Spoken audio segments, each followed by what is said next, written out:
Welcome everyone. Um, I'm so glad to have everyone of us here. Welcome Mrs. Bukola Oreoluwa. I'm so glad to have you, man. Welcome. Let's just give others a few minutes for all to join. Thank you very much. You're all welcome to Agile Academy. Please kindly put on the chat box if you can hear me. Kindly type it on the chat box if you can hear me and you can see my screen clearly. I look forward to that. Thank you. So special recognition to our guest speakers. Welcome Dr. Wambuzo Emeke. Welcome Iwilabi. Welcome Mrs. Oreoluwa Bukola. I'm so glad to have everyone of us here. Yeah, welcome. So today we shall, my honorable speakers will be dissecting and giving you a lot of insights on how you can skyrocket your accounting career. And I believe we can't wait to get those loads of values, right?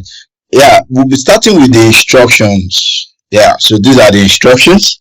First is all participants are expected to mute their microphones. So, and also if you have any question at any point in time, please put it on the chat box. Yeah, or you can wait till the Q&A section while you ask, by unmuting your mic.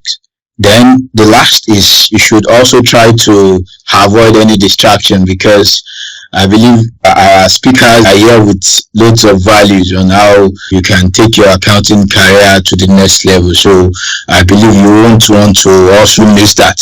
So that is why you should avoid any distractions, right? So now let's proceed. Yeah, so let's look at the order of programs. Firstly is the introduction speech, which I've done earlier, and also the next is I welcome my honorable speakers. Then we would get to hear from the first speaker, Prof. Godwin Oyedokin, but he is not available currently due to a situation beyond his control. But he sent us a representative, and I'm so glad to welcome Dr. Wambuzo Emeke. You're welcome, sir. Yeah, so then we'll also get to hear from Mrs. Oreoluwa Bukola. Then lastly, next we'll get to hear from Mr. Kudus Balogun, aka Iwilabi. Yeah, so also get to know our programs at Agile Academy. We get to hear from our alumni, the Q&A section. Then lastly is the closing speech, yeah, by my humble self. All right, so let's get started. And start with the speakers, because we really need to quickly do everything, one after the other. So now let's get started with Dr. Wambuzo Emeke. Yeah, so Dr. Wambuzo Emeke is also, an honorable personality. Actually, he is a colleague to Prof. Oyedokin Godwin.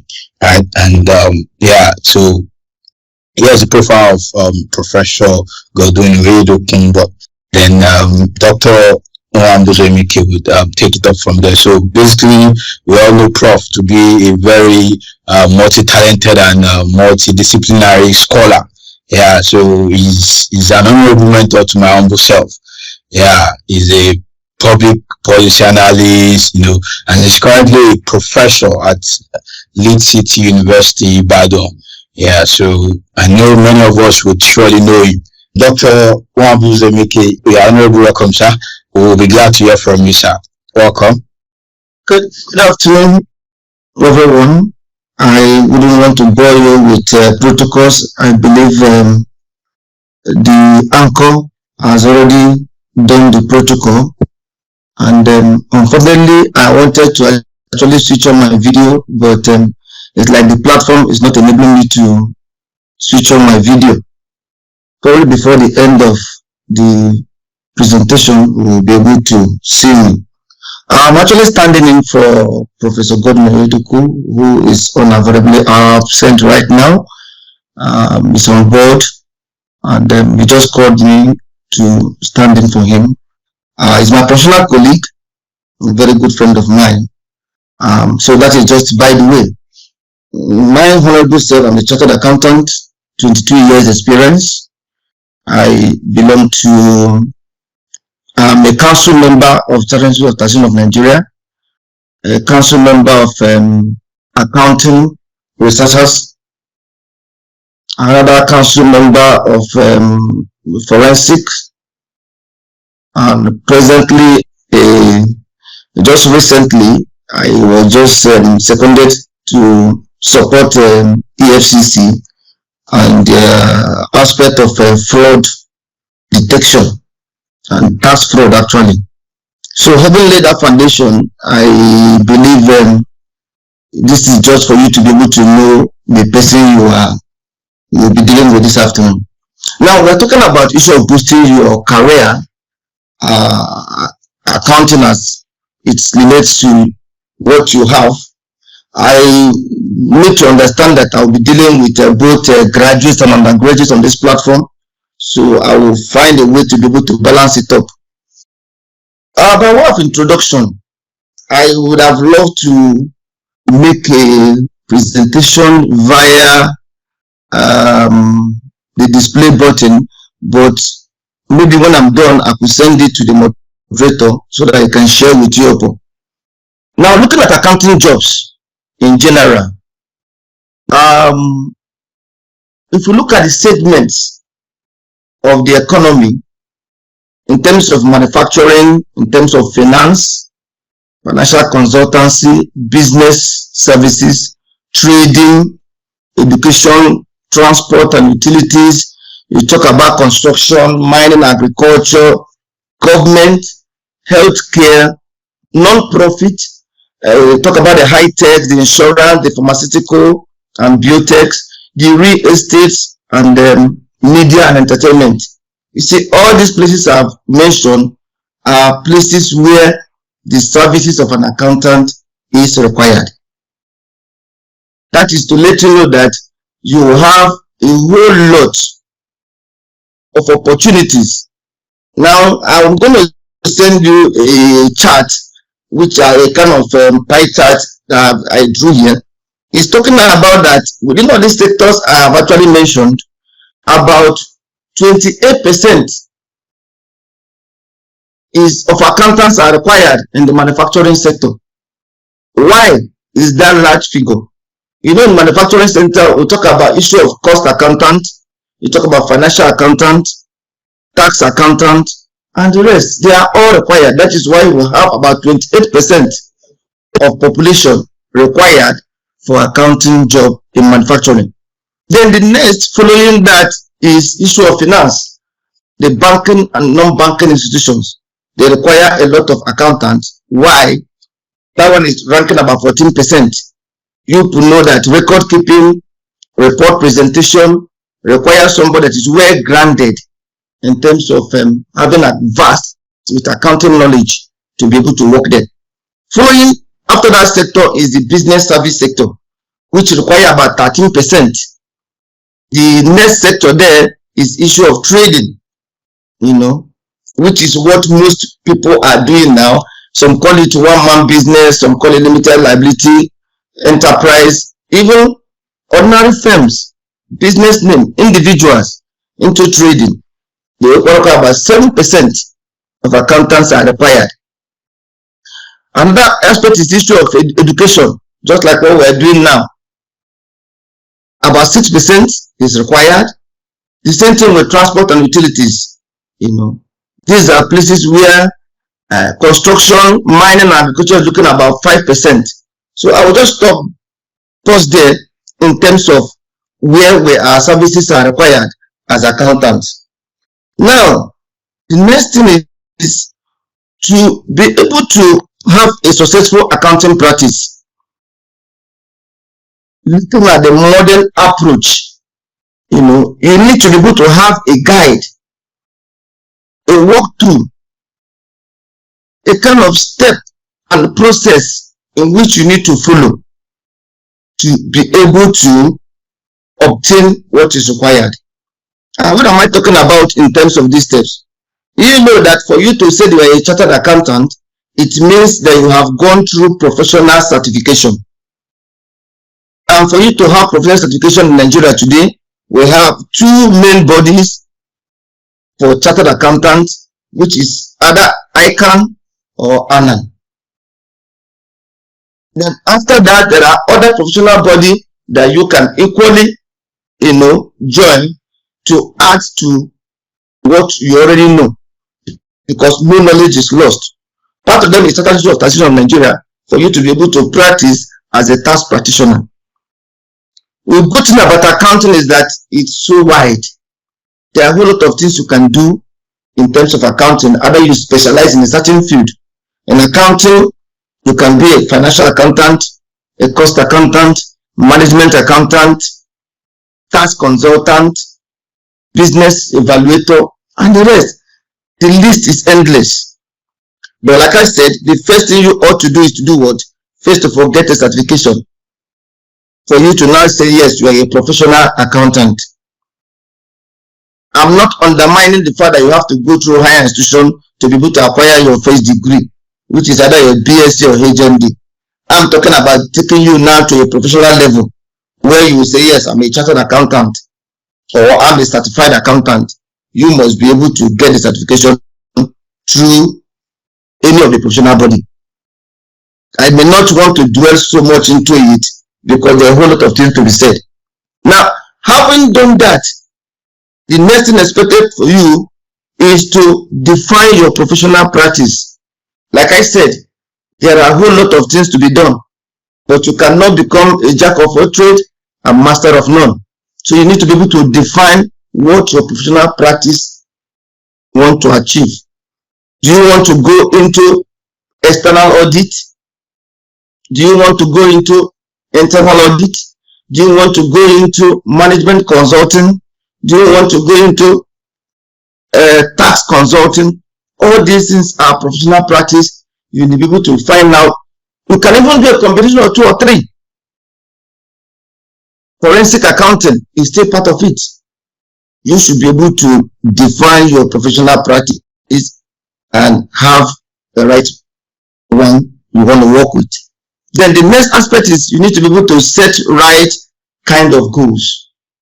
If you don't set goals, somebody said that not planning is already planning to fail. So you need to be able to set the right kind of goals that you want to achieve in this process. Now, after you have set the goals, you then need to standardize your process. Every system have what they call internal control processes. And once you don't have a good internal control process, you are going to have issue with your practice. Just like Nigeria today, we are talking about individuals rather than institution. Institution here, bringing it down to our own practice is what we talk about, the issue of you standardizing your process. So that anybody that comes into the organization already have a template to work with, not coming in to bring in a new idea. Rather, the new idea should be to enhance what is already on ground. Then you need to be able to develop your technical skills. Like I said, in contemporary issues, the world is changing fast. Everything is changing. I will digress a little bit. I went to go and carry out an audit in a bank. And when I got there, they actually paid me with one of the old accountants. And the old man was trying to show me that he's an experienced person and whatnot, so that I should be the younger person that should follow. But when we got there, he was asking for ledger, asking for various manual documentation, and the finance team of the bank was like, where is this man from? So in order not to, in order to reduce the embarrassment that is already causing our team, I had to step forward.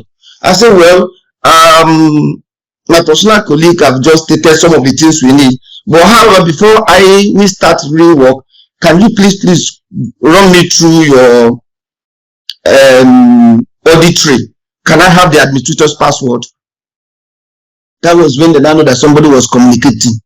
So they allow me access to the admin password, and I was able to navigate through the system, downloaded necessary final accounts, trial balance, and the rest. I was now able to release document for them, our team, to start work.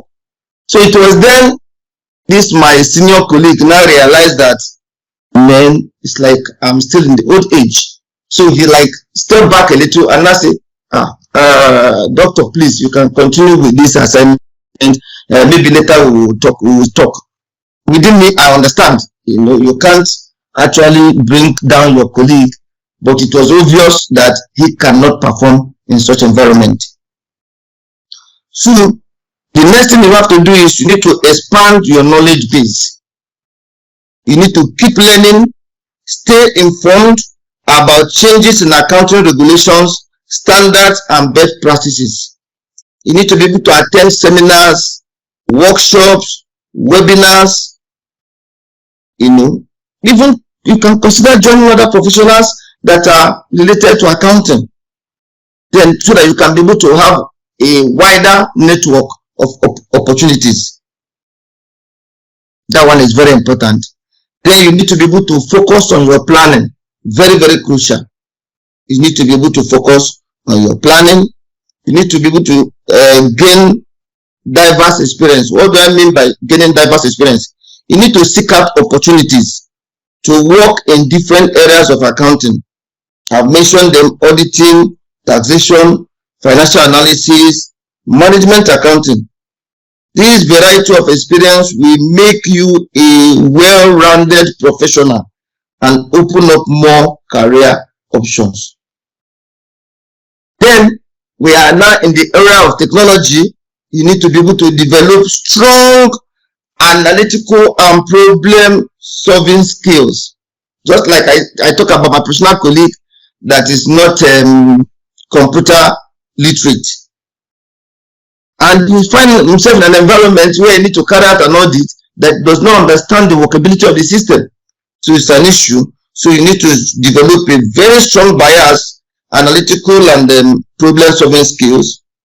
I have talked about issue of network. You need to be able to build a very strong professional network. I have talked about issue of skills. I have talked about issue of seeking professional development. I have talked about issue of technology, which I just talked about. You need to be able to embrace technology. Without it, you are nowhere. Then you need to be able to be flexible.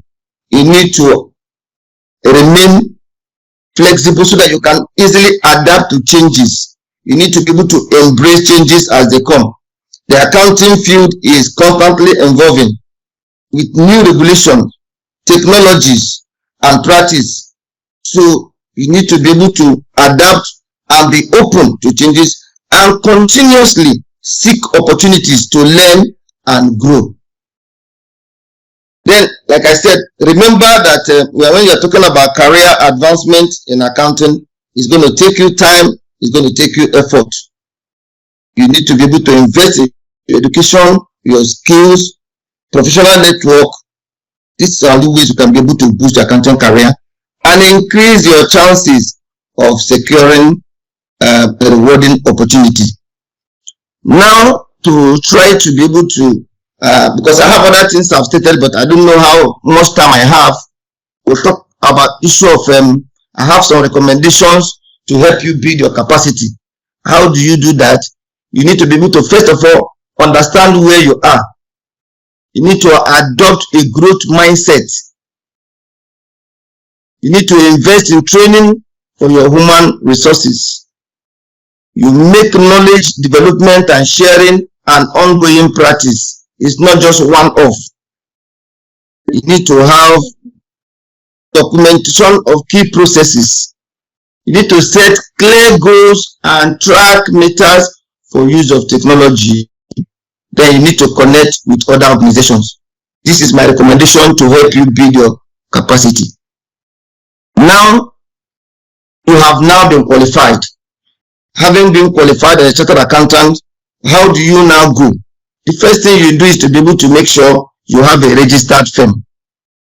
Once you have a registered firm, having obtained the necessary qualifications from the professional organizations, professional institutes like ICAN, ANAN, CITN, You need to be able to become tax compliance. Make sure you have your team for purpose of remittances, either to Federal Revenue Service or internal revenue services. Now, the bottom line why I'm actually emphasizing this issue of tax now that we all know the era where we are. Most people don't even put eyes on tax planning when it comes to issue of business setup. And that has created a whole lot of problem for them. Like I said, I'm just winding up. You have to define your professional practice. I've talked about it. Determine your business model. Understand your certification options. Understand your business environment.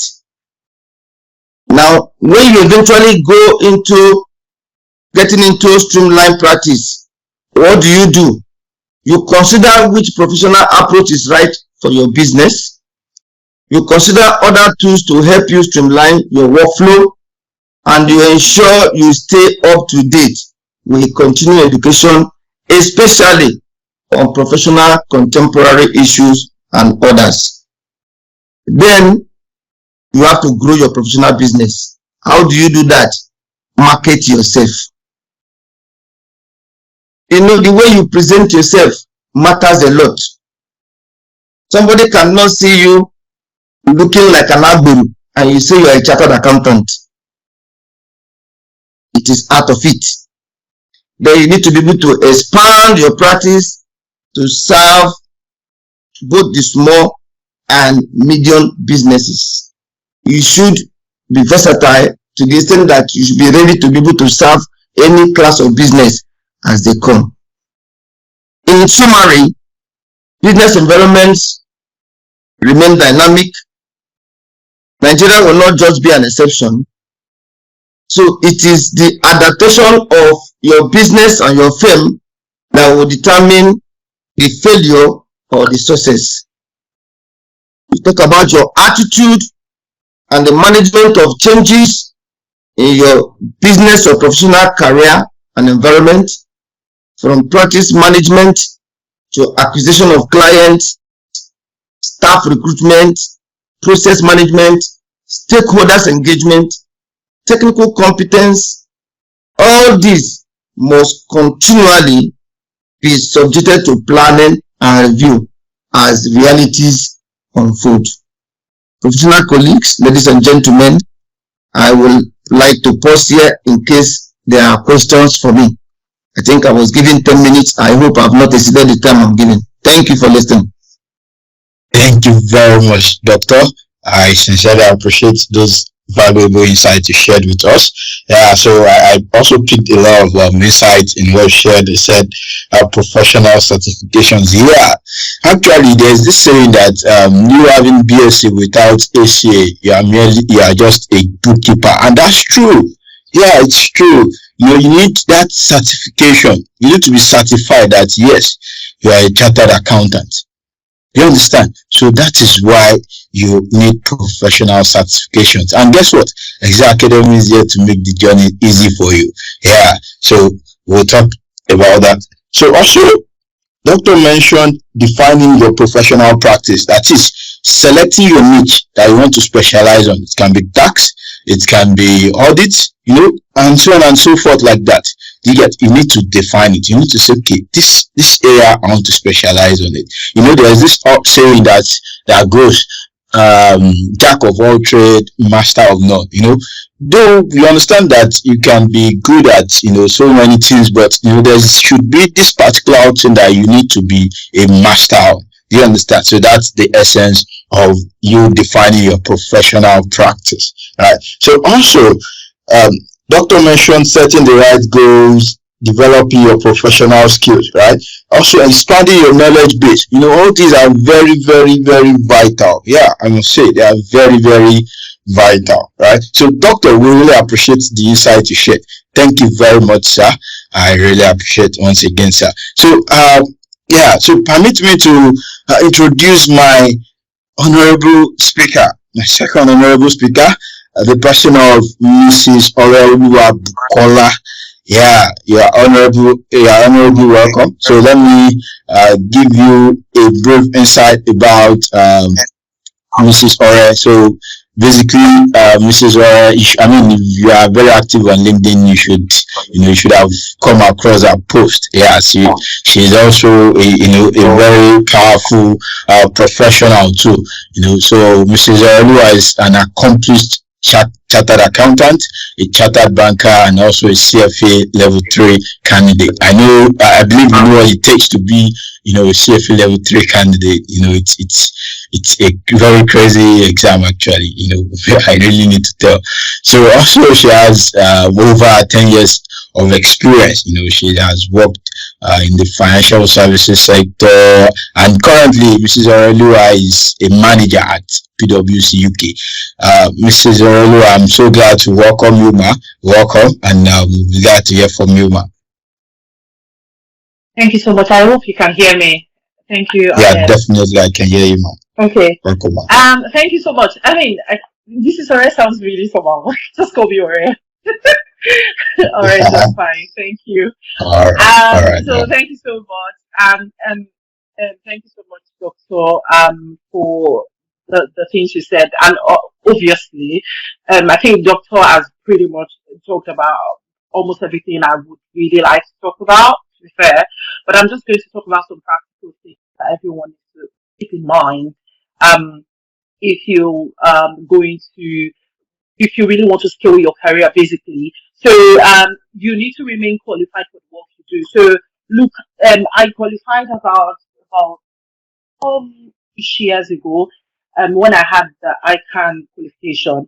And I mean, a lot has changed between then and now. And I know a lot of people are getting their ICAN qualification and all of that. But you need to just stay alert. I mean, things are really rapidly changing, and you must make sure that you're changing as times are changing, so you're not left behind. And I know Dr. spoke about that. So for me personally, I like to be overqualified for the work I do. In this very sort of complex environment where we are, where companies are really letting people go, the economy is so great and all of that. And this is not just a Nigerian thing. This is something going on all around the world, and we have the big companies letting people go, people who are really skilled and all of that. You just must ensure that at every point in time in your career, you are overqualified for the work you do at that moment. And usually, once you get to that point where if someone is looking at you, it's just extremely hard to let you go. It means that you can also open yourself for other opportunities that are available in your industry and outside, obviously. So, I mean, just, continue to make sure that you are tapping into that qualifications and, getting, not just writing exams up and down, but what is relevant for your industry. Make sure that you're on top of it. The next one is creating a niche and being an expert at something. And there's a tip I'm going to give you when it comes to this one. And that is that you can create a niche. Okay? So for instance, in my own sort of situation, I'm an auditor, I'm an FS auditor. Not just a financial services auditor, I'm an insurance auditor, and I'm not just an insurance auditor, I specialize in the Lloyd's of London sort of audit.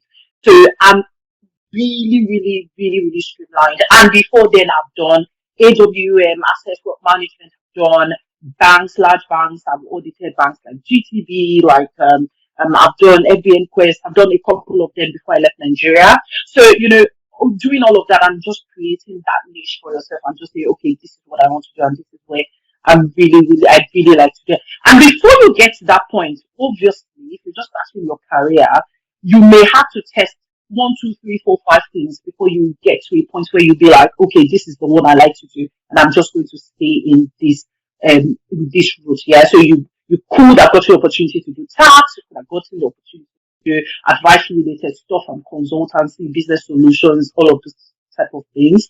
And then you then get to a point where you're like, okay, I really did enjoy this and I'm going to stick with it. So try to do that. The next one will be networking, okay? And you need to network strategically. The good thing is we've got LinkedIn where you can reach out to people and not just reaching out to people to gain from them, you can also reach out to people to support them.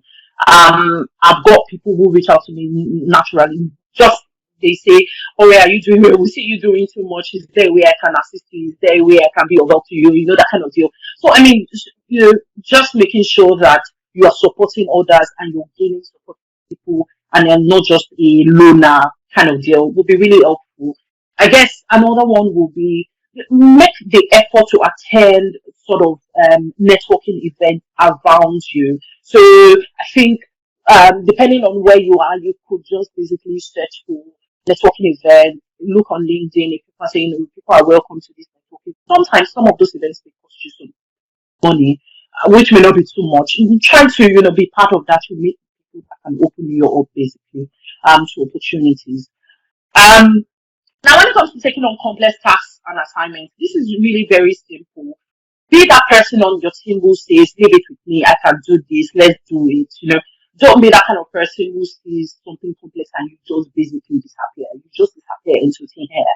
Be that sort of soul of your team, where when there is a sort of serious issue going on or there is a complex project, be at the top of it. Now, there is also the part of not just you being allocated to do something complex, you offering yourself to do it is really, really important.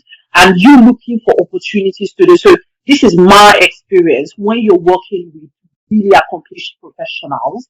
Um, so for instance, if you want to FaceTime with the people that matter, like I work in an audit firm, for instance, if you want to have that continuous FaceTiming with partners, it means you need to do something that really is on their table. And usually what you will find on their table are really complex stuff, really important stuff. So those are the kind of things you want to be involved with. Now, in your own company, in your own organization, what interests the boss of your boss?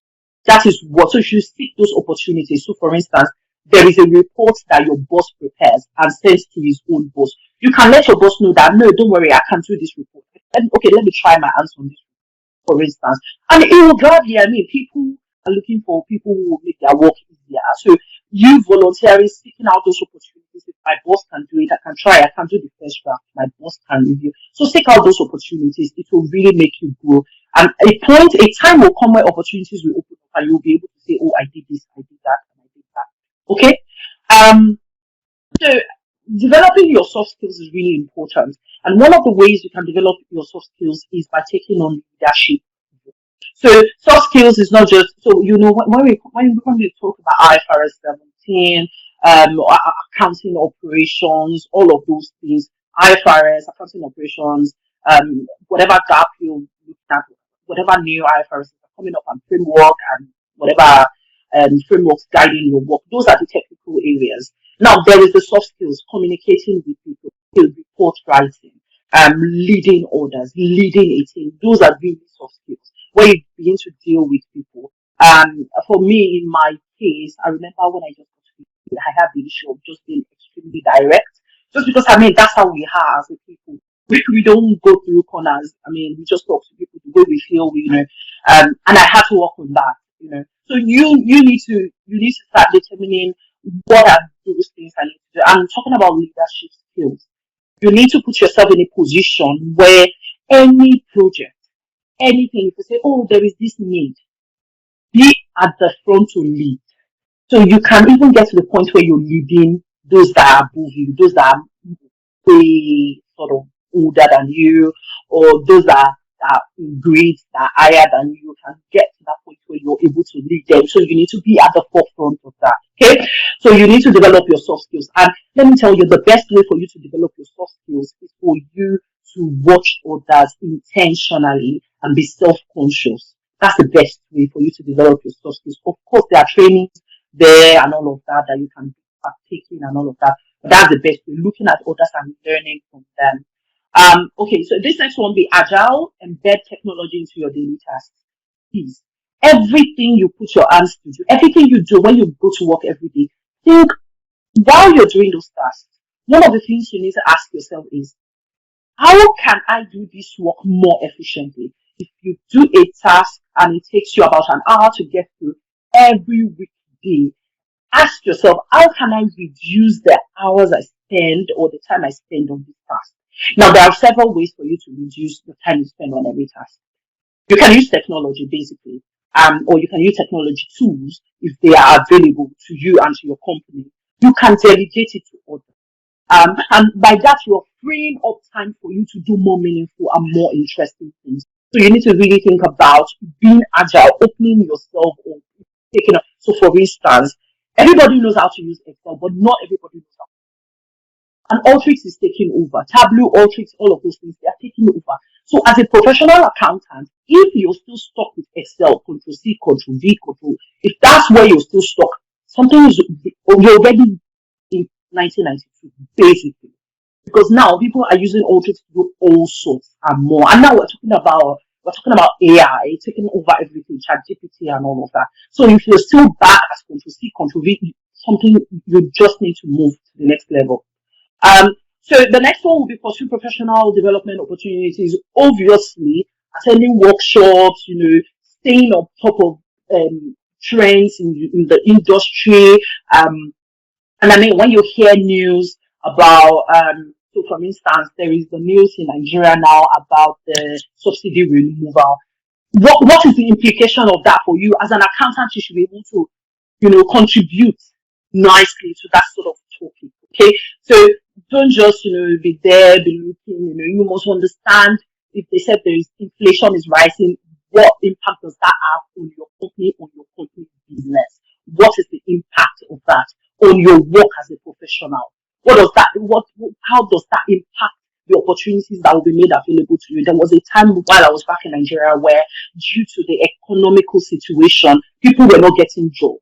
Everything, there was just a cap on everything. You could not apply and get jobs, basically. There was just a cap on everything. So you need to understand your sort of what's going on in the economy and how that impacts you. So I'll talk about seeking feedback. So a lot of people see feedback as an opportunity for their bosses sees it as an opportunity to just tell them, just dump things on them. This is what you did. This is what you didn't do well. Whatever. And people already see feedback as a time of retribution.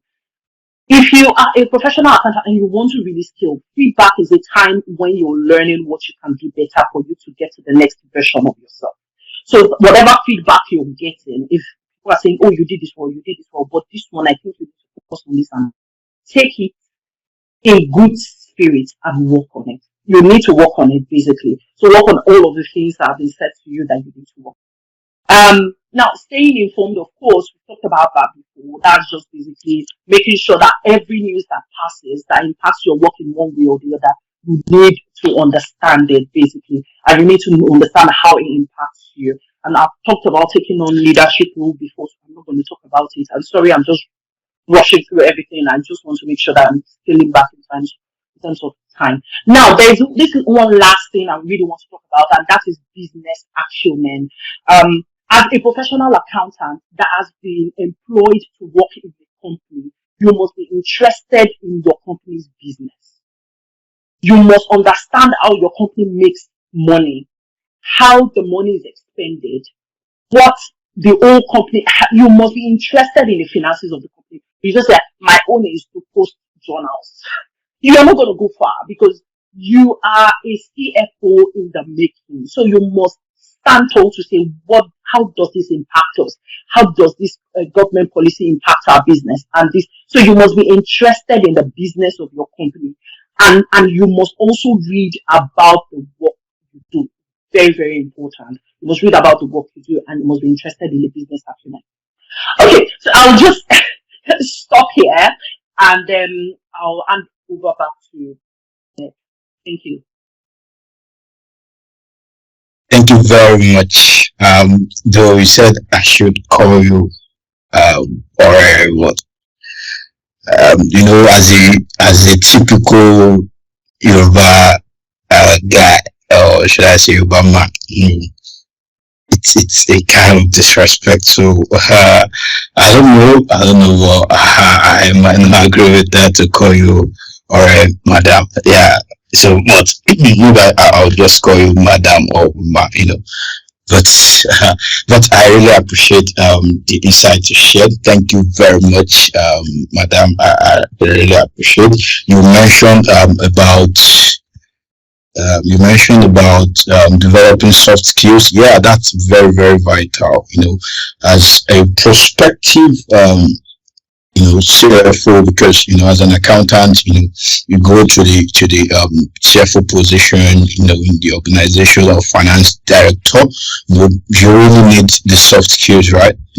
They include communication, leadership. These are soft skills that they are part of our day-to-day activities. You get to it's from this, get to develop them, and you can definitely take courses on them.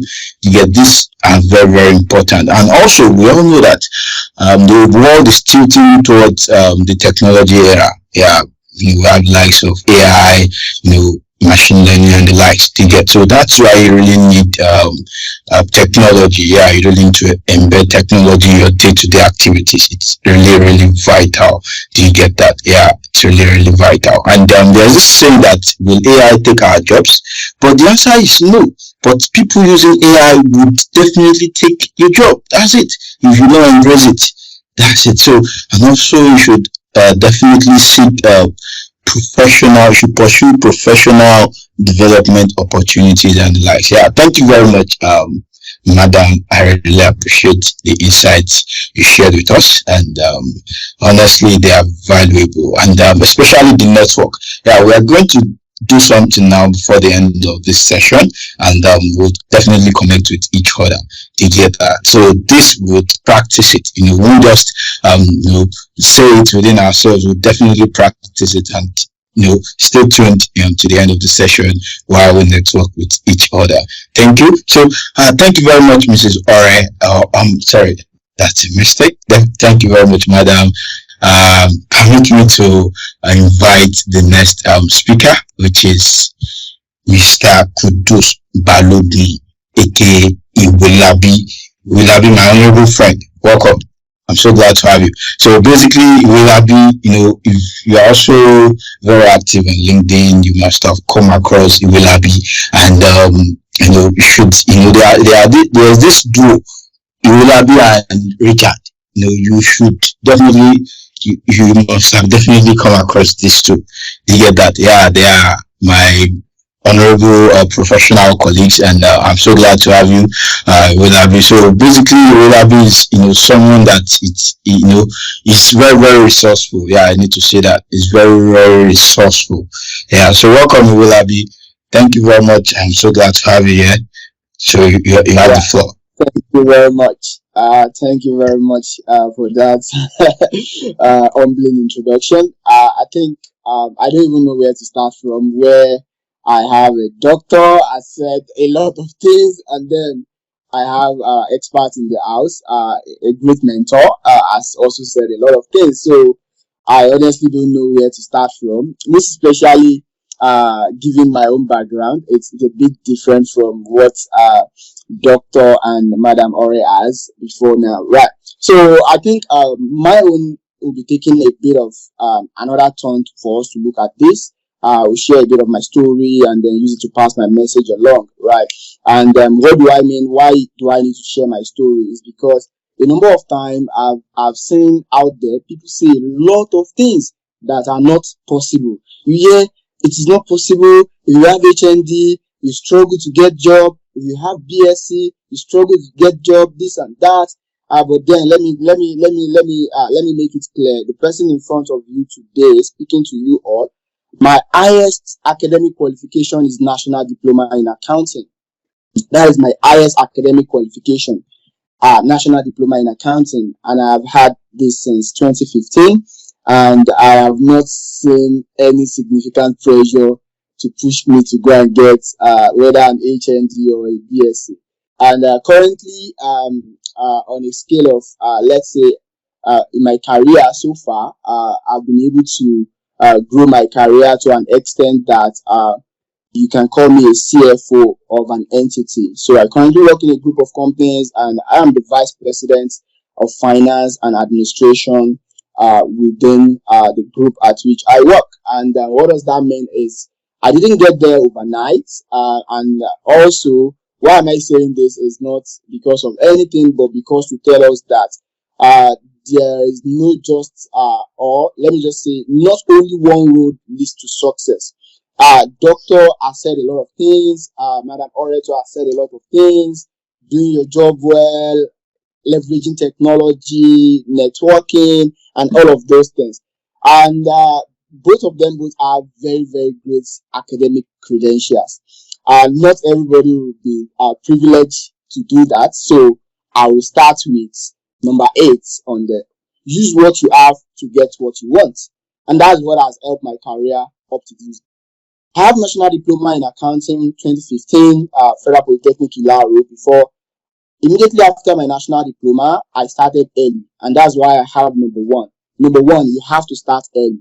If you really want to boost your accounting career, you have to start early. And what do I mean starting early? A number of us, we are trying to get into KPMG, PwC, and other big organizations, but then we've not been able to privilege to get into those organizations, maybe because of our qualifications or because of the competitors out there, and because of that, we are just so keen on ensuring or on getting into those organizations and ignoring every other things that come our way. No, that it doesn't work that way. Immediately after my national diploma in accounting, I searched for job. You know, when we were in school back then, I'm part of these guys that are very, very good. Guys in my school days knows that I study books more, right?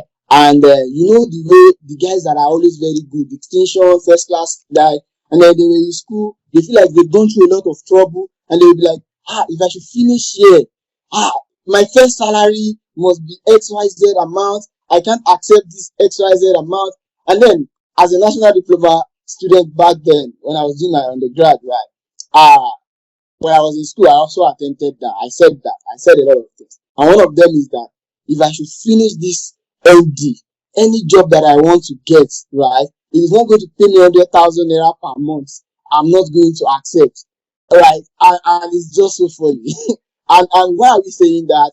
Was one, out of ignorance of what the job market is saying, and two, because we feel that we are so good at what we were doing inside that 4 walls of the school, and then we should get compensated for that, and not necessarily what the job market is saying, right? Eventually, when I finished out my ND, I went to the job market. I searched for job severally. Eventually, by the time I got a job, guess what? My first job was 100,000 divided by 10. I settled for a 10,000 naira job. Right. I settled for a 10,000 naira job. And settling for this 10,000 naira job did not just occur like a mistake or something. It was carefully selected as well. But then that was after like there was no more option or something of sort. What do I mean was that when I was looking for this job, and this is something that you guys want to try, right? Back in the days when we usually have our CVs printed out and all of those things, I would literally wear my suit and then go out there to VI from one company to the other. And my code to breaking security then would just be to speak some English grammar and then be like, hi, good morning, sir. Please, I would like to make inquiry in respect to the internship program of the company. And then the security guy is just looking at me like, what is this guy saying? He just passed me to the front desk. And then before you know it, I get to the front desk, try to discuss and all of those things. There was one that eventually did that, worked, right? The security man knew what I wanted and just got my CV. I dropped my CV with the security man and then they called me for an interview. But guess what? It was an insurance company. I was going to be paid 50,000 naira. Then there's this other audit firm that I also went to. And that's why when the previous speakers mentioned something around networking and all of those things, they are very, very important. You know, all my jobs till date, all of them I've applied online. Like, I've applied online, and usually it's friends that saw this somewhere and they feel like, Kudus, you can do this. And these are friends that are not even accountants, including my current job. It was one of my friends who is a linguist that saw it online and feel like, Kudus, you can get this job, so apply. And what does that mean is, as much as possible, network with people that can help you. And don't just network. You also have to speak about what you are capable of. And these are some of the mistakes that we do make, right? We are friends and we don't even know to what extent our individual capabilities are. You know, you have a friend that know that you studied accounting, but that friend don't even know how good or how sound you are in this accounting thing. So the friend can't even recommend you for a job, right? Also, you have a friend that knows that you study or you are writing ICAN, but the friend is not so convinced about your technical know-how of accounting. Not necessarily because the friend tested you and you did not pass, but because you've never spoken about it with your friend. You know, when I was starting my career, I always talk about my need for better job, to an extent that a friend told me that I used to talk about my accounting job as though I'm one of those people that used to sell tablets and medicine on traffic bus and all of those things. You know, but guess what? That has paid way a lot of ways for me to date. Right. My first job was between choosing a marketing offer, 50,000 naira in an insurance company, and 10,000 naira job with a small size audit firm. I went for the small size audit firm. I started early, right? Even though it was 10,000 naira, I accepted it and I started. I said something, use what you want or use what you have to get what you want. I knew that I wanted to be a great accountant. I knew that I wanted to have audit knowledge. I knew that I want to practice accounting, right? And because of that, what I had as at that time was my national diploma in accounting. I just finished that. And then the next thing, the opportunity that I got, right, that I feel resonates with my long-term career plan is that small size accounting firm, 10,000 naira in a month. I took that. I did that for a while. But guess what? When I was doing that, I was gaining the experience. I also said something. One of the things that I usually say is, you need to always ask yourself, experience, is it a matter of quality or number of years? Do you want to compare quality of experience or number of years? In my own opinion, experience is not about number of years, but quality of experience. And I'll tell you how, right? Currently, I have over relatively 7 years of experience in accounting since I started my career. But guess what? A number of people feel like, guy, how come you know so much? How come you know so much? What have you done and all of those things? And what do I mean is, as much as possible, those small and minor or small companies or small opportunities that you're seeing, that you're thinking that these are just small opportunities, you can leverage them to get what you have next. While I worked in the audit firm, small size audit firm, it was just me and my boss, and we were doing all the job and all of those things. When I was done with that, I knew that the 10,000 naira amount is not going to be sufficient for me, obviously, right? The next thing was I started my professional career, my ICAN. When I knew about ICAN, and this is why I said, use what you will have to get what you want. When I was starting my ICAN, initially I wanted to go back to school for my BSc, right? But then I was not selected for the direct entry, right? But the next thing was, will I be at home and then be idle? No, I can't just be at home and then be idle. I asked myself, what can I be doing? I got to know about ICAN HS3. Initially, my thought was that until you have a BSc or an HND, before you can start your ICAN journey. But eventually, I got to know that no, you can start with your ATS. Then I did my HS3. Immediately after my HS3, I got a better job that pays 50,000 naira. And here is the trick. Usually, some of the mistakes that a number of us usually do when we are seeking for opportunities or job is, we don't even know how to seek for these opportunities. We are not even enlightened on how to, or we don't put a lot of effort in seeking for these opportunities or in searching for these opportunities. A number of us just go online and then we say we are looking for job, and then we just keep throwing our CVs all around the places and all of those things. That is wrong. A number of times when you do that, you don't get scored. Eventually, you get frustrated about the whole thing, that there is no job out there. Guess what I usually do whenever I'm looking for job back in the days? You know what I do? I go on Google and I type on Google, job opportunities for accountants with ND and AAT. I put it on Google, enter, and then I see a lot of opportunities. Whether they are real or not, I know that I see a lot of opportunities. And from there, it was from there that I saw that, oh, there is this website, Careersly. I registered, checked different opportunities, and guess what? I always ensure that I tailored my search to what I have. I tailored my search to what, so any job that is requesting for BSc at the beginning of my career, I don't apply. Any job that is requesting for HND at the beginning of my career, I don't apply. So I just basically look for job that prioritize, say, your technical skills and stuff like that, right? And that's the way I said job opportunities for accountants with ND and AAC. And then Google just bring a lot of opportunities. And you know, from there, I got my second job, right? I did that as a junior accountant, and then eventually I continued with my ICAN. And so, Madam Aurel also mentioned something that when you're in the company, try as much as possible to know about the business. Guess what helped my career so far? It is my interest in knowing about whatever business that I joined. And because of that, as much as possible, one of those things that I have in number 3 is leave accounting. Leave accounting. What is that supposed to mean? That you should leave accounting. How do I mean? Anytime, every day, I am thinking about the implication of whatever decision this company is making and the accounting, maybe the journal entries or the accounting standards that affect it and all of those things. And before you know it, there are some times where I will be stuck. And how do I mean? I noticed something. So let's say the company purchased a new van, and I'm trying to wonder, okay, how do they record this in their book? The next thing is probably I was stuck.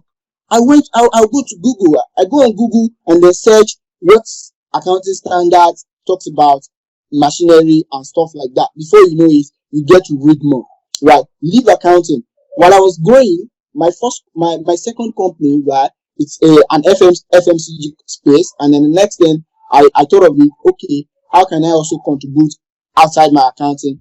I took a digital marketing course just to learn 1 or 2 things about marketing and how I can, promote the business. Right. Doing all of this, eventually, I still kept on using what I have to get what I wanted. Due to my background, I don't have so much, right? Immediately after I finished my AAT, the next thing was I got a better job from 10,000 naira to 52,000 naira. Wow, interested. Then now, do I want to go back to school? Definitely not.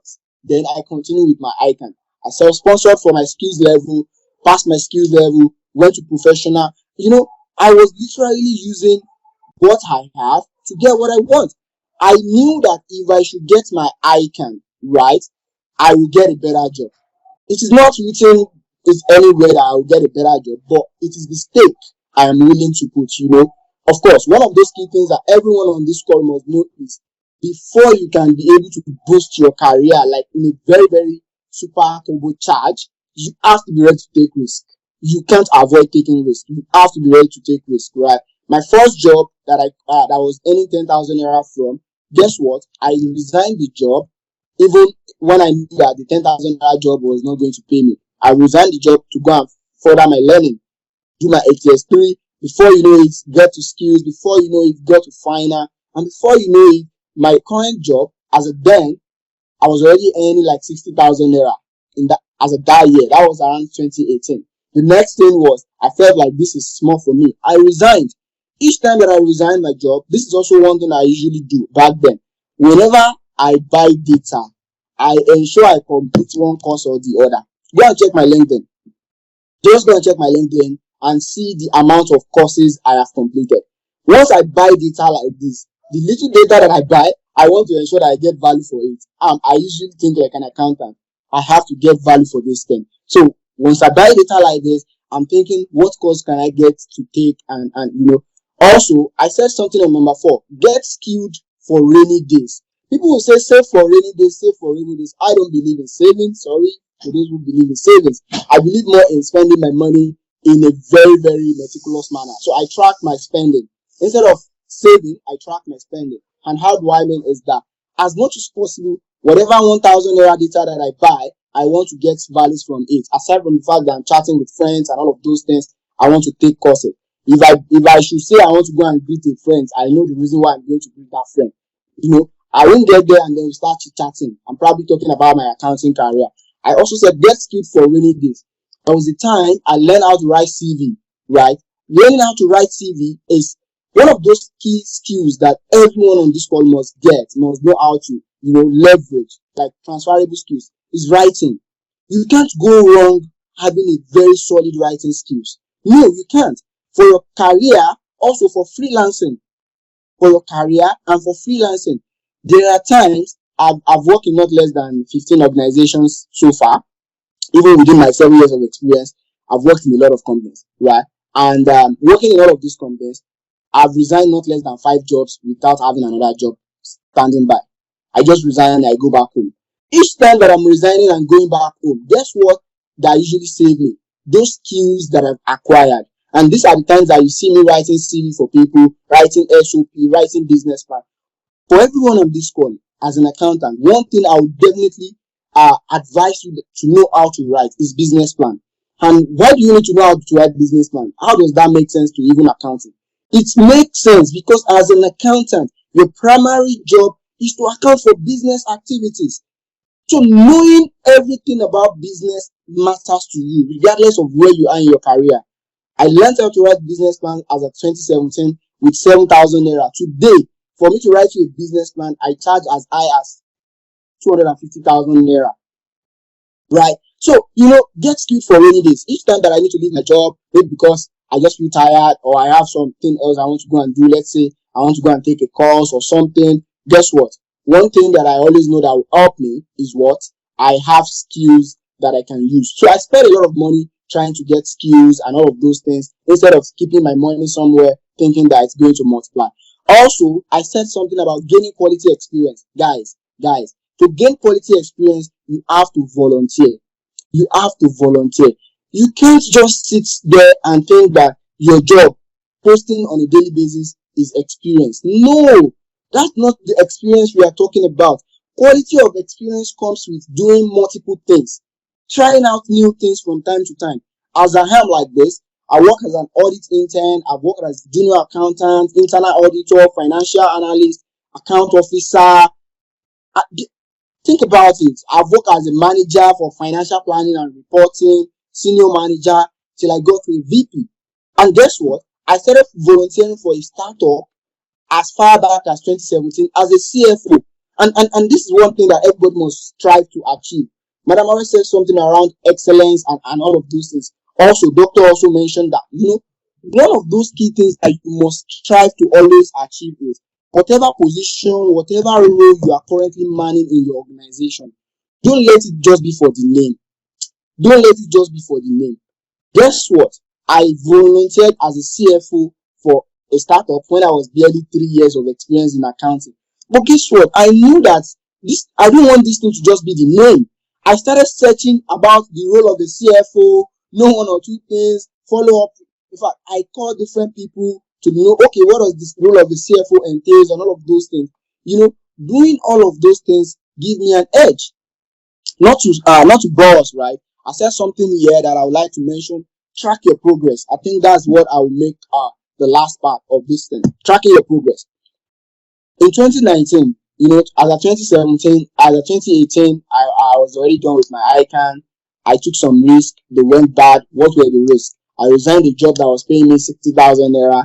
And then, before you know it, I went to get another job and it was 50,000 naira. I didn't spend more than 3 months. I resigned. Right. I went back home. When I was at home, one of those things I did that has helped me, tracking your progress. Track your progress. What do I mean track your progress? You are currently working somewhere.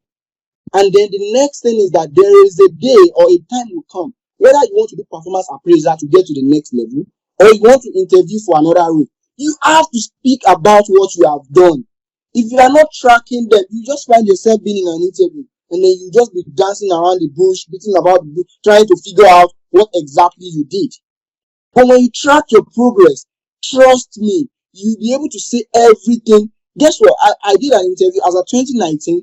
From 50,000 naira job, I got another offer of over 200,000 naira in a very big company. And this is like the best company I've worked, right? This company, I literally trek to work. There is lunch for me. There is this, there is that. A lot of things. There is learning and development budget, medical expenses. Guess what? This company, when I was doing the interview for this company, what stood out for me was because I was tracking my progress. And how do I mean? I was doing the interview, and then the next thing was that this is a very big organization, a large corporate that I've never worked before.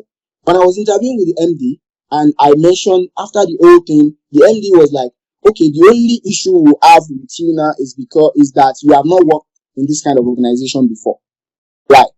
You have not worked in this kind of organization before. So culturally, you probably might not be fit. And guess what? What I did to turn the table around, I was like, oh, no. Yeah, I understand that. I agree that I've not worked with this kind of organization before, but then I have continued to add values to myself, to do different things. In fact, in recent time, as of last week, I went to a seminar on emotional intelligence to learn more about how to relate with people, to improve my interpersonal relationship skills and all of those things. 3 weeks ago, or as of last month, I also attended a masterclass on design thinking where I learned XYZ. Also, 2 months ago, I took a course with Coursera on information management and all of this. Since I tracked this progress, I was able to talk about them. And then guess what I used to cap my story? I was just like, oh, so the thing is that I have these skills. But then what I'm currently looking for right now is the platform to exhibit those skills. The woman was impressed. She was impressed, like, interesting. One last hack for tracking your progress, which everyone on this call, if you are just starting your career, that you must learn how to do, write your CV or edit your CV every month. I do this when I was still hustling, very, very hustling. I'm still hustling, but then it's not the way it used to be, right? What am I saying here is, as much as possible, as at 2019, I write my CV every month because I know that I had national diploma in accounting. Bro, I know that I'm handicapped with that national diploma in accounting. I have ICAN. I know that there are a lot of people with masters and ICAN, ACCA, CFA, and they still don't have as great as the kind of jobs that I want to have, So I always track my progress. How do you track your progress? You try as much as possible to rewrite your CV every month. How do you write your CV every month? Always tax yourself with the fact that, oh, this month I have to do something that I'll be able to input on my CV. This month I have to do something that I'll be able to include on my CV. And when you're doing all of these things, trust me, you will be forced to get quality experience. You will be forced to get skilled. You will be forced to leverage what you have to get what you want. Because you will not just be dreaming that you want to enter KPMG one day and become a partner, and then you are still here 2 years down the line. You have not even started anywhere. So in a nutshell, what I'm saying is that as much as possible to boost and accelerate your career in accounting, one thing is you have to learn how to use what you have to get what you want. You have to start early as you can.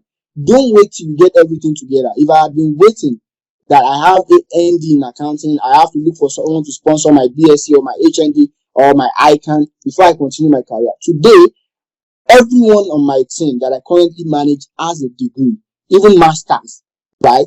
But still, I have national diploma and I'm still like the team lead, or in fact, the VP of my team. And guess what has continued to pave way for me? People just consider me as someone that has learned on the streets. I've worked in not less than 13 organizations, up to 5 different industries. Trust me, these are quality experience. And guess what? When people listen to you and they see that, yeah, you have this thing, trust me, they eventually just feel like, yeah, this guy can think on his feet. It's not just about book. And they'll create excuse for you in order to employ you. They'll create favorable excuse in order to employ you because they know that at the end of the day, it is not the degree that gets the job done. It is the person. Thank you very much, guys. Thank you very, very much, Willaby. I'm really impressed and inspired. Yeah, with Wendy, you're currently the VP of your organization. That's a very, very wonderful and a great fit. Yeah, well done, Willaby, and I'm so glad to have you. I'm so glad to I'm so glad for those insights you shared. Yeah, thank you very, very much. Yeah, actually, tracking progress is very, very vital. Yeah. You just need to look at yourself and be like, okay, how much have I really improved? You get, you have to be, improving every day. Do you get that? Like, take courses, attend webinars, just need to improve. You get that? Because if we are not improving, man, at some point the person will be obsolete. Do you get that? There's this thing that I'll call how do I put it? Basically, just like this learning of a thing, right? If you're not learning every day, at some point you'll be obsolete. You'll be like, oh, I mean, you discuss it, and the other members will be like, oh, come on, that is during those days, and you'll be like, oh, really? When you're not learning, you won't be aware of those recent trends. Do you understand? So it's really vital, and also quality experience is very, very vital here. Yeah. So thank you very much, Wilabi. The time is not by our side, and we've actually overspent the time. But I really plead with our participants, to spare us just additional time. So now I want us to do combination of two things, right? And it includes, we would have to network with each other, like I said, right? And also we would go to the next agenda. You understand? So how do we network with each other? So there's this platform we use, LinkedIn. I believe most of us we are very, very familiar with that. Yeah. So basically, I'll be sharing the LinkedIn profile links of the speakers, right? So you can connect with them, and you also as participants, you can drop your profile link on the chat box. You get that? While we also connect with you. You get to. I believe this way, we can connect. We can reach out to each other. Learn from each other. Learn like valuable things from each other. Do you get that? So now also about our programs at Agile Academy, right? Basically, Agile Academy is, we are the leading virtual academy, for ICAN, ACCA, and also CITN. Yeah, we also do lectures on accounting packages such as QuickBooks, Sage, and the likes. You understand? So should you need any of this any of these services, or should you in case you want to enroll for any of this program, feel free to reach out to us. You have my number on the chat box. That is the administrator number. You get to feel free to reach out to us, and we would be glad to guide you better. Right. So basically, this is a flyer for the upcoming ICAN lectures, for November guide. So in case you can feel free to fill the link, Agile Academy interest form. Yeah. So just fill your details there. I'll put it on chat box too. To get that, so you can just signify your interest for any of our services. Right. So So permit me to do this, right? I would like to bring in my our alumni. Yeah, that is Agile Academy alumni on this call. Do you get that? So so these are wonderful testimonies from those that have benefited from our services, that have benefited from our lectures. You get, so we have Olajumoke Aroso. Yeah, so Olajumoke enrolled with us for skills level, and guess what? She made all her papers, and I believe you would also make yours too when joining us at Agile Academy. So Olajumoke, are you here? Yes. Hi, Olajumoke. Yeah, that's it. Yeah, how are you doing? Welcome. I'm fine. Yeah, please. Yeah. Welcome. So please, within some seconds, or let me say 1 minute, please just tell us about your experience, your learning experience with Agile Academy. Thank you. Wow. Thank you for this beautiful. Agile Academy is a great citadel of learning. So my learning experience has been a great experience for me there. I can say that. So throughout the course of the tutorial, everything, like the tutorial was very, very wonderful. I can say that. And kudos to my CSME lecturer, because I don't know that I can pass that course. But kudos to what they did. They imparted the learning that they imparted into me to pass that particular course. And kudos to my PM lecturer too. So the academy, like, they are really doing well. They did well during my tutorial. Because even PM, before I started the journey of my ICAN, a lot of my friends have been telling me that, okay, PM is not easy, PM is not easy. You have to buy so textbook. I was like, I don't have money. I was like, I'm the one sponsoring myself. I don't have money. So a lot of people have been telling me that PM is not easy. PM is not easy. So and for me to just pass it in one sitting, no. ACCA Academy really did wonderful work in my life. I can see that. So I will include everyone here attending this orientation program right now. If you should register with ACCA Academy, you never regret it. ACCA Academy is a very great tutorial center for you to be. So coming to ACCA Academy is going to be like a dream come to reality for you. So bye. Thank you for having me. I also, yeah, I'm so glad. Thank you for sharing your learning experience with us at Agile Academy. And yeah, guess what? Yeah, our session lecturer, Mr. Babs, yeah, he's actually very good at this. He has like he's a fellow member of ICAN, ACCA. I mean, yeah, so you should understand what I'm talking about. Do you get that? You can search him on LinkedIn, Mr. Babs Omore. It's very good at this, but I guess unfortunately he's not here with us on the call. I guess he's attended to some vital tasks. Yeah. So also we have other students that we taught last. Yes, Joshua Koya, but I guess Joshua is not with us yet. Yeah. We have Mr. Digo Festus. Mr. Digo Festus, welcome. We're glad to have you. Just share with us about your learning experience at Agile Academy in 1 minute, sir. Thank you. Good afternoon, sir. Agile Academy. Welcome, sir. Yes, sir. The last time I wrote ICAN exam was in 2018. Then I went for one lectures, but the case study, I only wrote case study, which I failed that time.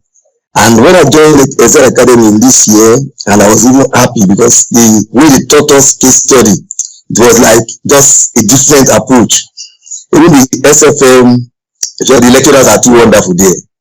Then another thing I can see, the CR also, they really did a wonderful job. So when you are in the Agile Academy, they will give you a concise note in which you can, on each topic, and questions at the end of the note. They also give you past questions. We have the video lectures and the live classes, which are recorded, in which once you don't understand anything, you can go back to those lectures and still know it. And they also give us assignments at the end of the class, so that we can submit. So anyway you don't understand, they can also tutor you more. Then also, during the pre-scene analysis, the way they analyze it, so it was like, I've never done case study before. Understand? But I just thank God that I passed the 3 papers I wrote. So at Agile Academy, I employ the new applicants to enroll there because the lecturers are wonderful. The SFM lecturers, Mr. Babs, Mr. Ahmed, and the case study and the CR lecturers, they are wonderful. Thank you. Very much, Mr. Festus. Thank you very, very much. So, and guess what? Let me bring in my honorable my potential prize winner. Yeah, guess what? We had a candidate that had 92% in case study. Yeah. So welcome, Nani. I'm so glad to have you. Welcome. Please kindly share with us your learning experience at Agile Academy in 1 minute. So I think ACCA Academy has very good people lecturers, SFM lecturers, audit and assurance lecturers, system lecturers as well. They're all amazing. They take the success of students and learning experience very seriously in terms of assignments, making sure they get feedback from parents and all that stuff. It's really interesting, beat my expectation by far, beating all my expectations, and I'm so glad that I joined this academy. Before now, I'm taking audit, advanced audit and assurance. I think I've taken it twice before I did it again with Mr. Babs, and learning AAA It's the bad system around was total, it was a different ball. Kate is teaching so much. She's a very great lecturer. Also, Mr. Ahmed for SFM and case study was also very nice. So, I advise that you enroll and get this top-notch experience. And it's also very flexible. Sorry, yes, the lecture times are also very flexible. You can watch your lecture videos, you can pay back at any time, and you learn anything you might have forgotten or missed during the lecture. So it's very, you get the value for your money 100%. So I thank you very much. Yeah, thank you very much, Noye. I'm so glad for the testimony. Yeah, thank you. Yeah, so but just that I guess you didn't really meet up with the other criteria because I was expecting a prize for this case study. But nevertheless, I'm so glad, and I look forward to to you you joining us to becoming an ACA. Yeah, I look forward to that. Like, I mean, we are approaching that SFM this time with God's grace. So yeah, so thank you very much. And in case you have questions, feel free unmute your mic and ask your question, please. We will be so glad to attend to your questions. Okay, yeah, Damilare. So please feel free unmute your mic, Damilare, and we'll be glad to hear from you. Good afternoon, everyone. My question goes to Madam Ore. So she was talking about control. When you are using a control panel and you are not very comfortable with it, I can't recall, but I tried to pick what she was saying that you need to learn on. I don't know if she can remember. It was regards to when you are using control P or control something like that. So I just want to remember what I should learn in that regard. Thank you very much. No worries. So it was just a figurative sort of statement where I was just saying, if people are moving away from Excel pretty much at this point, and people are moving to more pictorial sort of financial analysis. And I think I was just saying, even the Excel, a lot of people are still at the beginner stage where all you pretty much know is Control C, copy and paste, basically. So I'm saying that when it comes to your role as an accountant, you need to determine what technology tool makes sense for you. And if you need to go and learn it, for instance, Alltricks is really good. If you need to go and learn that may be something that will be good for you. Tableau and all of those financial analysis tool that can make your work easier and you can bring in more value for your company. So thank you very much, Mrs. Ore. Yeah, I'm so glad to hear that. So may I know if any other person has any question? Please feel free to unmute your mic and ask a question. Okay, I guess there are no other people with questions. And for the case you have any question, feel free. Please. I don't know. Do you have any other questions? Okay, Mr. Abbas. I guess you have a question. Please, let's take it one after the other, please. Okay, please, should I proceed? Mr. Abbas, please come again with a question. Yeah, I can hear you. My question goes to Madam Ore. I've actually met her on LinkedIn, and she has been a nice person. Even she gave me an assignment which I have not submitted yet. But my question is, for somebody like me, I'm not working as an accountant, but I'm currently in my skill level of an ICAN. And where I had my experience, I've actually done my internship in internal control audit. Then from there, I've developed this passion for audit, like to work with audit framework to be an auditor. So now I've looked outside, like I've submitted some CV which have not been called, or some have done it have not been called yet. Currently, I wish to add something to myself. So when I look at, okay, what are the IT aspects that an accountant, aside from QuickBooks and another accounting software, what other part of IT can somebody ask to boost his accounting career? Because we was talking about, okay, somebody should advance from Excel or being a data analyst or ability to use Power BI and Excel and other accounting software. Are they good to learn as part of accounting, with the accounting career?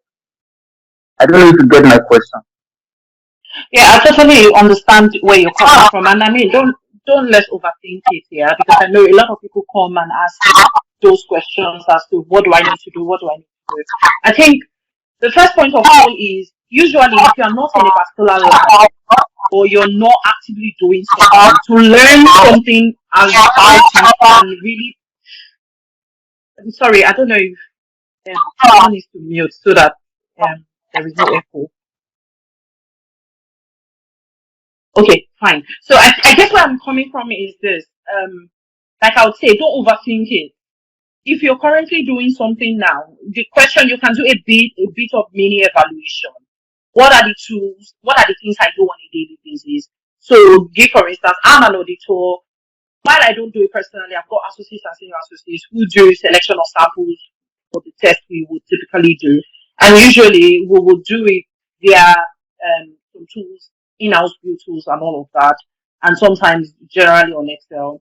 But for instance, there is now Audit that is really massive and really good. Saves you a lot of time, helps you clean data and all of that, compresses a lot of data and all of that. Now, I would expect someone who works with me directly and who will be expected to do all of that to take this summer time to learn all of those Audit, how to use Audit, Power BI, whatever that helps. Now, given your own circumstance, given where you are currently now, what are the tools you're using now to do your work? Do you find yourself doing an activity for hours on end? You're trying to build a report or you're trying to generate something on Excel for hours, and you see that you spend a lot of time month in, month out doing it. The question is, how can I do this more efficiently? I mean, a simple search on YouTube will tell you what you need to do or what you need to know. So don't overthink it. It may be as little as even the same Excel. You may move from beginners to like mid expert kind of level or like an expert level. So don't overthink it. Just think what I'm doing now, what tools can help me. So you can do a quick search on Google or quick search on YouTube. It will tell you the kind of tools that are out there. Another thing I want to say is for accountants. You as an accountant, if you're interested in IT data, I've got people who I work with who do coding, and they do coding and then they create technology tools that help us do our work as auditors. And then they build those kind of solutions. So if you really have a knack for IT things, it's very fine. Some people go to do all the Python. I'm not a data person, I don't know. Some people do Python and all of those things. They go learn it and then they start applying and start putting in numbers to see that everything comes together. So if you've got that sort of knack, you can go and learn all of those things. But don't overthink it. If you're not already in that space, so you don't know what to learn, it means you're not looking at the right thing. Where you are now, what you're doing now, what are the tools you can use to better deliver value to your organization right now? I think that should be like your. All right. Thank you very much, Madam Ore. Yeah, thank you for the response. So this will be the last question we're taking for this session. So who may Emanuela kindly unmute your mic and ask a question? All right, so good evening. So my question goes to Mr. Kudus. He talked about taking courses. So I want to ask, what is the better platform to take those virtual accounting courses? Or do you just go to Play Store and download the Coursera app? Because you mentioned Coursera too. So my question is, what is the best platform or skill one can take to boost one's accounting career?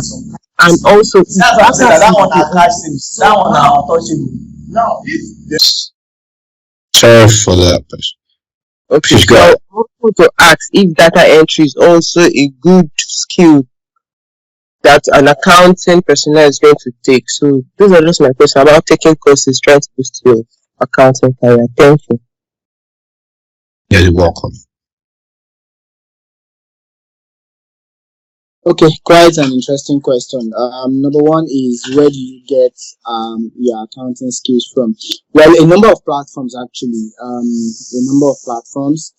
Personally, for accounting skills itself, I usually recommend that's mostly around you doing your professional exam. Probably you want to do ICAN. When it comes to technical accounting skills, ICAN, ACCA, and stuff. Those are like the best places you can get technical accounting skills. Yeah. For, let's say, okay, on the job accounting skills and stuff like that. What I would really advise is, just like what Madam Aurea said earlier on about, you need to know what exactly do you want to know. But first, you want to ask yourself, or you want to assess, what exactly do you want to know, and that is what should guide you about what you want to, the kind of course you want to take. LinkedIn Learning has also been wonderful in terms of quality of courses, in terms of accounting courses. Also, Udemy is also a platform that I would greatly recommend for accounting courses. But guess what? A number of these accounting courses for accountant, basically you are like you want to have two kind of skills. One is your technical skills. Technical skills are usually improved by you testing out different things. So I write on LinkedIn. You can also check posts of people out on LinkedIn, people that write technical posts and articles on LinkedIn for you to improve your technical skills. Another way to get your technical skills improved is by doing, right? Think of accounting, think of, let's say, journal entry. How strong are you with journal entry? Then think about, okay, can you post a particular transaction correctly? If you can, fine. If you cannot, then you need to ask yourself question further. Why were you not able to post that transaction correctly? Then you can easily go to Google and then leverage Google. Also, YouTube is also one thing that you can always use for very free and user friendly. You can always use YouTube as well. I think in terms of other skills that I usually advise any accountant to have, number one key skills for me is communication. Like, whether you're an accountant or not, the ability for you to sell yourself, to market yourself, to sell yourself is very key. So another key skill that you might want to get, you can check on Udemy, Listen, LinkedIn Learning. You want to take a course on business communication, operational excellence, and then probably leadership.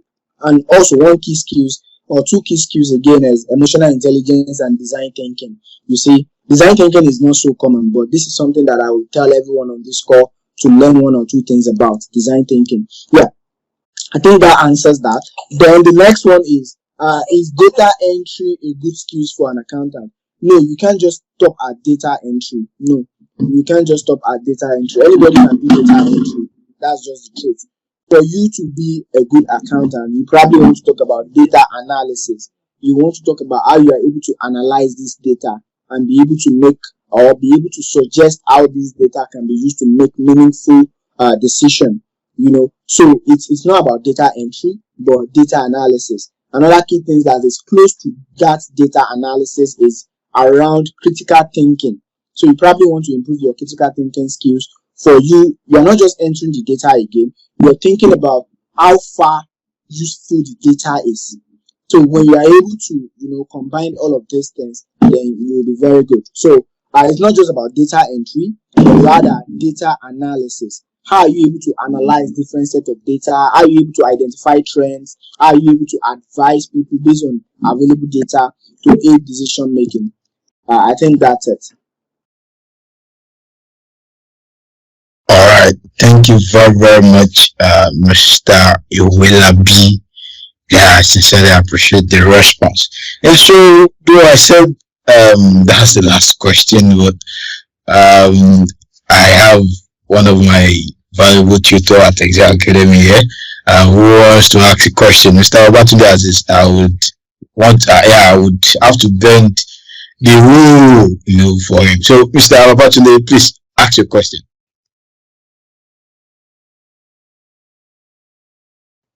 Hello, good afternoon, everybody. Good evening. Yeah, good Thank you very much. Okay. My direct question is to my mentor also, just like you, Mr. Iwelabi. I know clearly he has put to bed the HND versus BSc war with what he has achieved with his MD. However, sir, I see that you are presently the VP Finance and you don't even have the CFA designation. So actually, you are making me rethink the whole qualification and, well, towards that area. So in today's world, actually, the main question, in today's world, if there was maybe somebody starting with the MD, will you advise, just like what you did, will you advise the person to devote this is time, like the next 2 years, working, doing the ICAN, or just go to school, chase a new 4-year degree course? Obviously, that's not what you did, but would you still advise what you did to somebody else directly, or it's the opposite? Thank you, sir.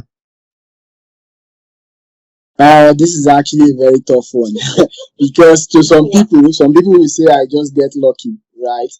To some people, my career journey will just be time as luck. But if you ask me, given today's world, I will say yes. I will still advise it. And how do I mean? So what do I mean is that instead of going to school, I will say that why do you need to go to school to go and do 4 years when you know what exactly you want to do? Most especially if it is around accounting. In today's world, things are fast changing. Honestly, I'll be very honest with you. Just the last month, I read about a partner of PwC, one of the PwC internationally, who becomes a partner. Someone becomes a partner, and then this person did not have a BSc. This person started with high school, and this is something that, like I said, usually it's about using what you have to get what you want. And so what do I mean is I will still advise it. And why? Because things are fast changing. People are moving away from your degree to what you can do, or what can you do? What kind of experience do you have? What have you done? So my current job, when I assumed the job, so this is a good story that probably might help answer whether or not somebody can still go that route. When I assumed my current job, when I was competing for the job, I was told I competed with guys from the Big Four, right? And somebody from the Big Four would definitely have all these degrees. And still, I was selected for this role. Why? Basically because they feel like this guy has a lot more hands-on experience. And then this is a startup. And in today's world, startups are becoming a lot more. You want to position yourself in such a way that the company that will be the Coca-Cola of 20 years time, you're already working with them now. And you working with those kind of company now means that you'll be part of the big guys or the top guys in the industry in the next couple of years by the time the company becomes what it's meant to become. I joined my current company as a manager for financial planning and resources. And I have grown. I have been able to prove that it is not about your degree, right? By doing excellent job, delivering on my KPIs, and even delivering on departmental OKR, right? From manager to senior manager and then to a VP. So this is not something that just happened overnight, but happened because of the fact that people see that, things are.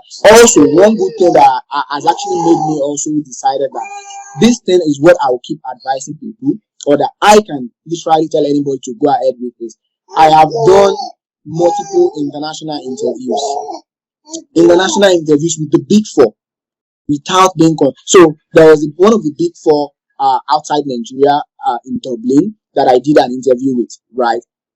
I don't have a BSc, and I was interviewed for an assistant manager position for the first time. When I was interviewed for the assistant manager position, after my first interview, they came back to say I should come and go for a manager position and not assistant manager. And this thing further defeats the whole BSc of the thing. Like, so you can't tell me that they don't see it on my CV that I don't have a BSc and all of those things. And if I have been interviewed for an assistant manager, that's where the interview started from, assistant manager. And then the next thing is, after the hearing from me from the first conversation and all of those things, these people decided that, no, this guy is not an assistant manager. This guy should be a manager. So let's go ahead. Let's interview you for a manager position. I don't know if that makes sense. But then what I'm saying in essence is, things are fast changing. It is not just more about your qualification. But then one good thing that I've always been doing is I had a lot of other external qualifications to myself.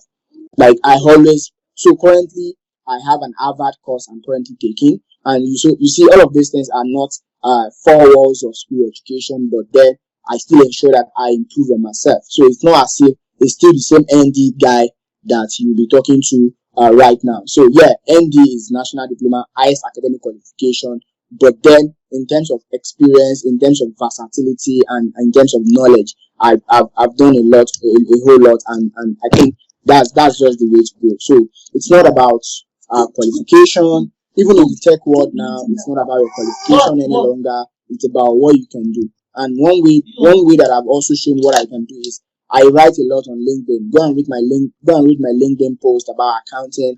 Even people have argued that I didn't school in Nigeria and all of those things. Somebody that doesn't have ND, people are arguing that he doesn't school in Nigeria. So it's not about the quality of what you can do rather than your degree. I hope that answered the question. Yeah, it does. Thank you very much, Willaby, and thank you very much to our wonderful speakers. Man, I believe at this point in time we must have gotten lots of values, and also lots of knowledge on how we can skyrocket our accounting career. So I can't wait for us to execute. I can't wait for us to execute all these strategies, and I can't wait to see us at the top. Thank you very much. Thank you to our participants, for their wonderful time, up to this hour.